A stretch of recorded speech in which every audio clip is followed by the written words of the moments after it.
So I'm calling today's content topic, Telling Our Truth. And I want to start just by telling you a little bit of my truth. So my given names are Caitlin Eileen, and my pronouns are she, her. Eileen was my maternal grandmother's name, and I was very close with her all growing up. She was a really great knitter and taught me how to knit, and we used to go on walks together with her dogs. So she was super special to me, and carrying her name is special to me too. She was born in the Isle of Man, which is a small island in the Irish Sea between England and Ireland. And her family emigrated to Canada and settled in Victoria when she was pretty young, in about the 1920s. I never knew my maternal grandfather, Hugh. He died when my mother was in her early 20s. But his family immigrated to Ontario from Scotland at some point in his childhood. My mother, Catherine, was born in Victoria, and so were my sister and I. My father is Ken, and his parents, Frank and Ethel, were both from the Liverpool area in England. And during World War II, my grandfather, Frank, was a conscientious objector, and he was given a job in forestry in the southeast of Scotland. So that's where my dad and all his siblings grew up. My dad and my mom met in Scotland when she was living and working there for a few years, and they married and moved here to Victoria in 1974. And I was born and raised here in the beautiful territories of the Lekwungen and Husainich people, mostly, and I very much consider it my home. But really, my family on both sides has only lived here for about 50 or 100 years. So that's a little bit about me. I'm a descendant of immigrants to this land. And today I'm looking forward to learning a little more about some of your stories, hopefully. So tomorrow is September 30th, which is the day that we in Canada now observe as National Day for Truth and Reconciliation. And it's also been known as Orange Shirt Day for over a decade now. I'm sure many of you probably know the story of Phyllis Webstad, a residential school survivor, and her shiny new orange shirt that was given to her by her grandmother. And it was taken away from her on her first day at residential school. And the experiences that Phyllis had there made her feel like she didn't matter, is what she said. So as an adult, after a lot of healing, she went on to found the Orange Shirt Society to share her story and spread the message that every child matters. Phyllis was just one of over 150,000 First Nations, Métis, and Inuit children who attended residential schools in this country between the late 1800s and 1996, when when the last one closed. And although these quote-unquote schools were government funded, they were run by Christian churches. And as we know, children were removed from their homes and families. They were forced to assimilate to European customs and Christian traditions. They were made to do manual labor. Many were abused. Their health and well-being was severely neglected to the point that many died there. An estimated 6,000, but could be many more. And others died trying to escape and return to their homes. As people who belong to the Christian tradition, regardless of how closely aligned we feel with it, it's part of our history. So thinking about what we could do together during the half hour we're together this morning, I just kept coming back to the truth part of truth and reconciliation. Speaking for myself, I think this is maybe the case for others too. I feel a lot of pressure to get to the reconciliation part, the action part, because that feels like the more tangible right thing to do. And frankly, I have maybe a perhaps slightly overdeveloped need to feel like I'm a good person and to be able to list off all the good person things that I do. And it is absolutely important to take action for real tangible justice for Indigenous people and communities. And I'll share some opportunities for that later, and I hope that we're all seeking those opportunities and sharing them with each other. But I've also heard a lot of Indigenous folks share how important it is not to just perform the right things to do and say, but also to take the time to look inward and think about who we are and where we've come from and what it means to us to be living on the land that we're living on, how we're connected to our ancestors and to the generations that will come after us, how we've all been affected by colonization, how we all need to heal from it, and how we might be able to use our own particular gifts and skills to work towards healing. So today I'm hoping we can spend some time telling our truth together. The activity that we're going to do is sometimes called self-location in like more academic circles. And it's really just that. It's reflecting on our position in relation to this land and our relatives and communities and how we came to be here, the impact that that had and continues to have on the first people of the land, and how we might be able to best work towards healing. We're going to do some individual reflection and some discussion with the people around us. And if you're willing, my hope is that some of the reflection we do today can be shared with the artists and the poets and the writers among us, and that our collective truth can begin to be spoken more when we gather in our welcomes and our calls to worship, our prayers and benedictions and land acknowledgements, just to begin to shape a more intentional awareness of what it means for our particular community to be in this particular place. I think one of the right things to do that can easily become a performance or like a checkbox is a territorial acknowledgement. It's easy to say that we're meeting on the land of the Lekwungen speaking people. And if that's the extent of our territorial acknowledgement, then it actually doesn't mean all that much. But I think we can make it more meaningful if we take some time to understand more deeply how we who are part of this community relate to the land that we're on and the people who belong to the land. And it also might help us find other authentic ways to work towards reconciliation together.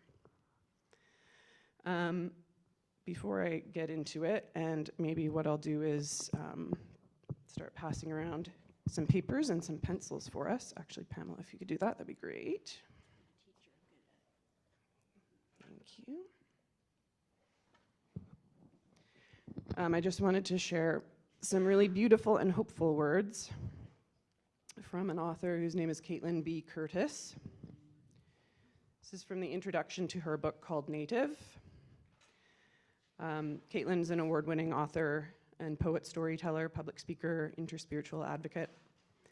She's a citizen of the Potawatomi Nation, and she was also raised in the Southern Baptist Church, so she has a super interesting perspective.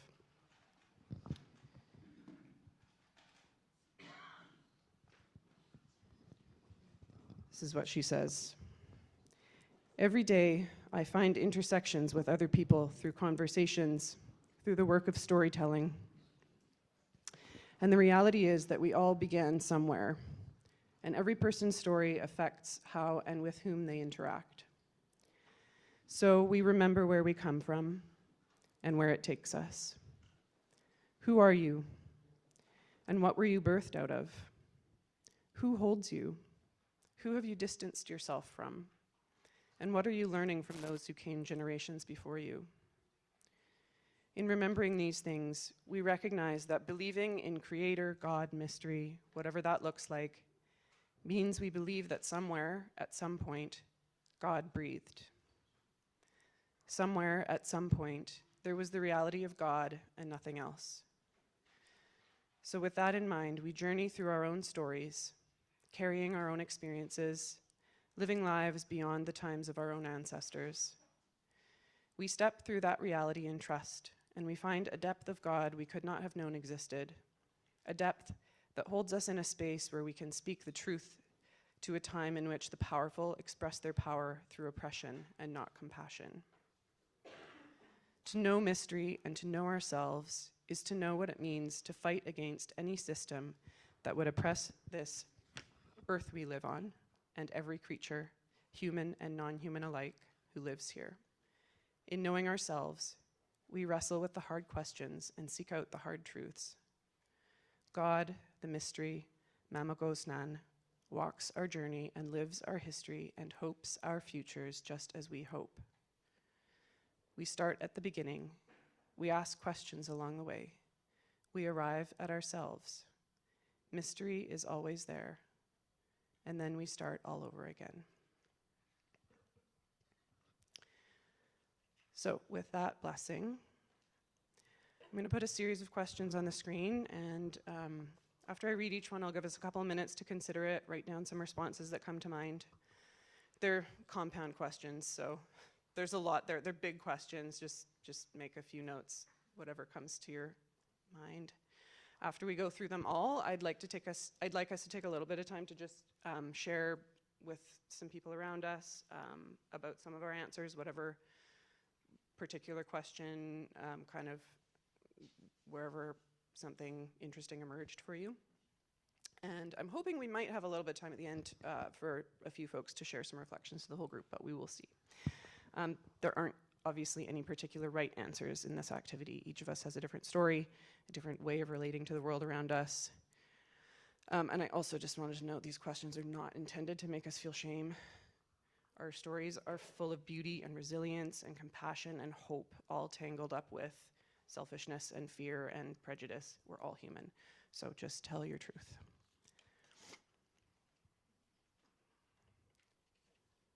We're also going to have some nice music that will play while we think. Okay, so the first question I want us to consider, I'll read them out because it's a little small up there. What story do your relationships tell about who you are? What communities do you belong to? So what do your relationships say about you? Are you a parent? Are you a child? Are you that kind of thing? Just think about that, write a few things down that come to mind.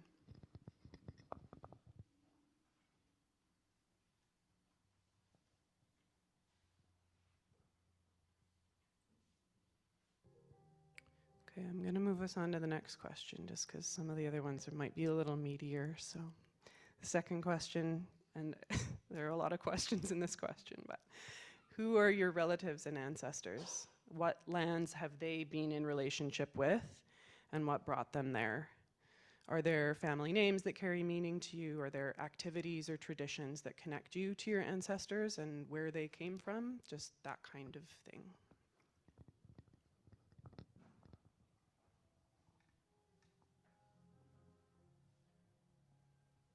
Beyond this land. What have you learned about the history of these places, where you were born, you grew up, this land you're on now? What have you learned about the history of those places and their first peoples? What more would you like to learn?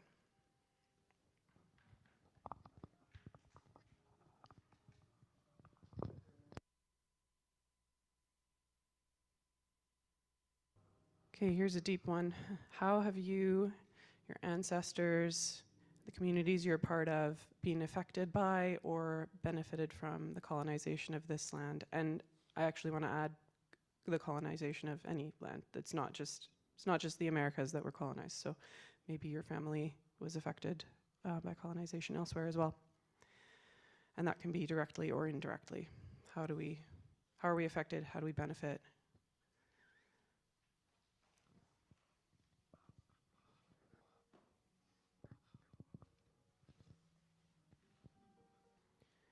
All right. You can keep jotting things down, obviously, but I would love if you could just kind of turn to some people around you and share a little bit and hear each other's stories and responses and thoughts and ideas. I don't care how big your group is, just find some people near you and let's take like 5 minutes and just chat for a little bit.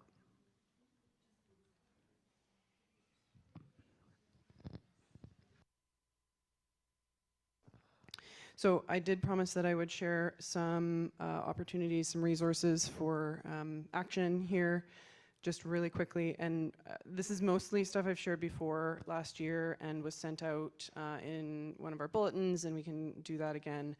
But I did add a couple of new things. One of the things is up on the right there under Donate. The South Island Reciprocity Trust is a fairly new initiative, and it basically gives an opportunity for people who own land and renters and business owners and anyone who's putting on events in the South Island to donate, whether that's typically it's on like a monthly basis, dependent on, it's like they calculate it based on the value of your land, and then it's like a percentage of that as is what they suggest as a donation monthly, and it goes into a trust that is then controlled by the participating nations. So you can go and check that out, learn a little bit more about that.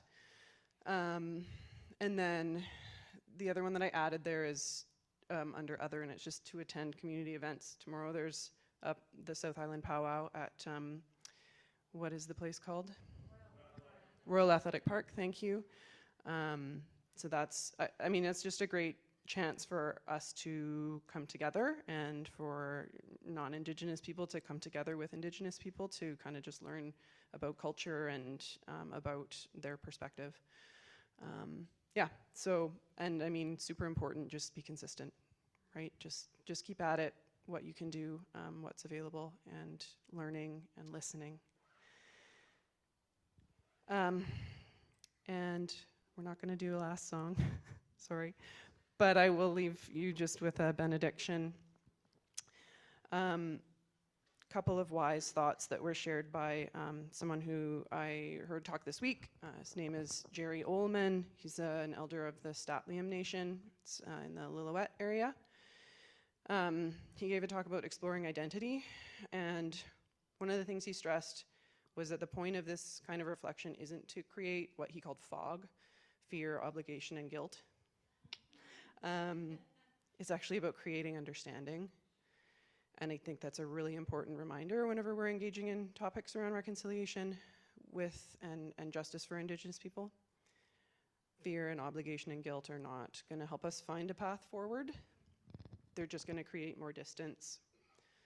And that what we need is understanding and compassion and connection. He also shared that for him, the purpose of understanding our own identity better is to be able to form relationships and work together as humans to make sure that the generations that come after us have what they need. And he shared a teaching that was taught by the elders in his community, and it was that living a good life means making beauty in front of us, behind us, around us, above and below us. And then everywhere we look, we'll see beauty. So I'd like that to be our benediction. Today, may we make beauty in front of us, behind us, around us, above us, and below us, so that everywhere we look, we will see beauty.